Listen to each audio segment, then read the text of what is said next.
I'd like to provide you with some food for thought here.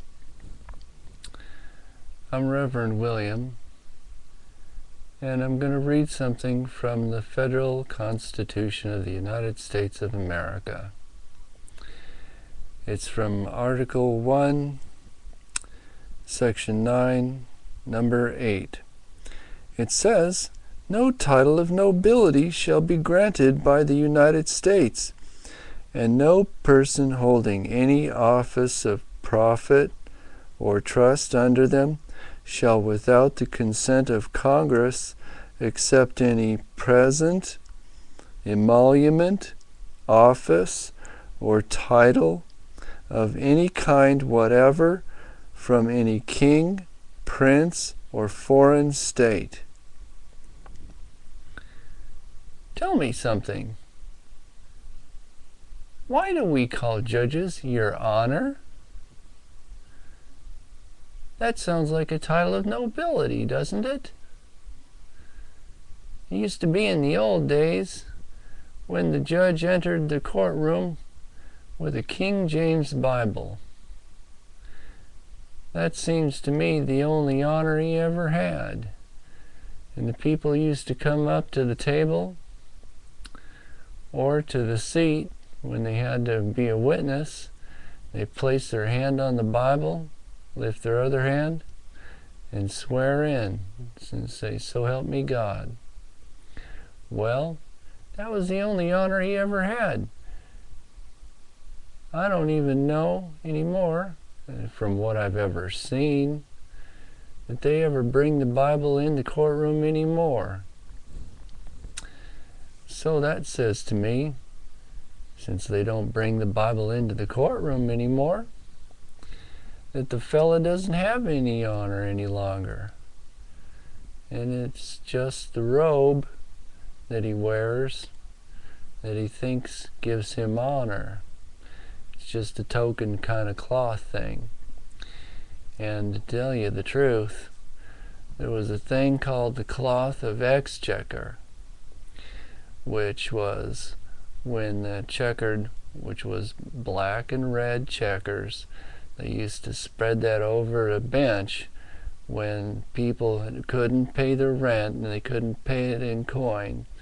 They'd pay livestock or something else. Back in the days of old, the 15th, 16th, and 1700s, way back when, probably even farther back than the 1600s,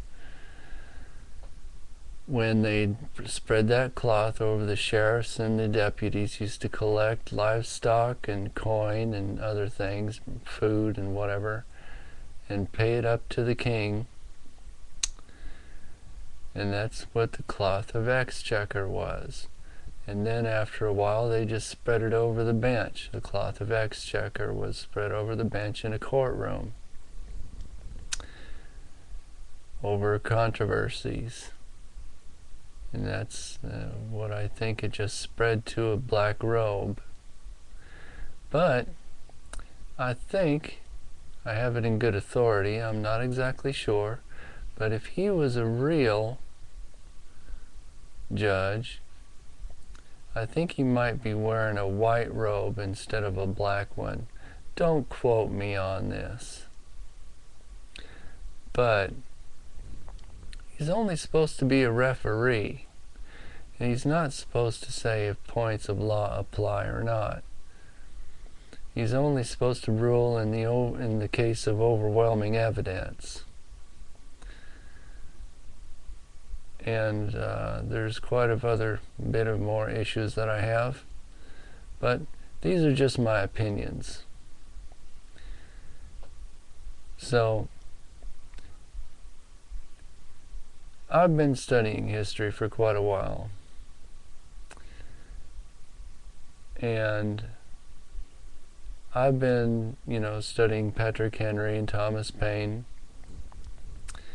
In 1775, a homeschooled, Christian attorney by the name of Patrick Henry rode into Culpeper, Virginia one day and saw a minister being whipped at a whipping post with a bullwhip with metal pieces in it. Back then it was called being scourged.